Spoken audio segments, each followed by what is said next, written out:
अस्सलाम वालेकुम। आप देख रहे हैं पाक सीन 24 न्यूज़। मैं हूं आपकी होस्ट शमाइला ख़ान।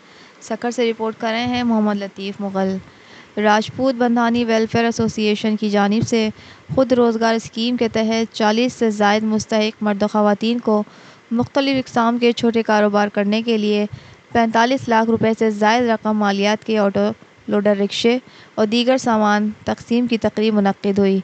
तक़रीब में बैरिस्टर अरसलान इस्लाम शेख, मुफ्ती मोहम्मद यासीन, प्रोफेसर क़ारी अब्दुल समद, मौलाना सैयद रशीद अहमद शाह, राजपूत बंधानी वेलफेयर के सदर हाजी शरीफ बंधानी, ज़कात कमेटी के अरकान, राजपूत बंधानी वेलफेयर के अहदेदारों, ताजिर रहनुमा रिजवान क़ादरी, समाजी रहनुमा इमरान बंधानी, मोहम्मद अतहर राजपूत, आमिर फ़ारूक़ी, साक़िब राजपूत और दीगर ने शिरकत की।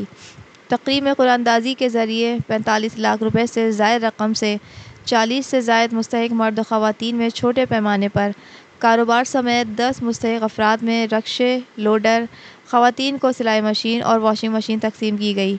तक़रीब से ख़िताब के दौरान साबिक़ मेयर सक्खर अरसलान इस्लाम शेख और दीगर मेहमान गिरामी का कहना था कि बेरोज़गारी के ख़ात्मे के लिए हुकूमती इक़दामात के साथ मुख़य्यर हज़रात और फ़लाही तंज़ीमों को भी अपना किरदार अदा करना होगा। इंसानियत की खिदमत अफ़ज़ल इबादत है। अपने भाइयों की मदद करने से अल्लाह की खुशनुदी हासिल होती है। मेहमान गिरामी और बरादरी के मोअज़्ज़िज़ीन ने राजपूत बंधानी वेलफेयर एसोसिएशन सक्खर की जानिब से ज़कात फ़ंड से ख़ुद रोज़गार स्कीम के तहत मुस्तहिक़ को रोज़गार फ़राहम के इक़दाम पर इनक़ाद पर नेक ख़्वाहिशात का इज़हार किया और अपने मुकम्मल ताउन का भी यकीन दिलाया। इख्तिताम तक़रीब मुल्क की सलामती, खुशहाली, अमन व अमान के क़याम के लिए ख़ुसूसी दुआ की गई।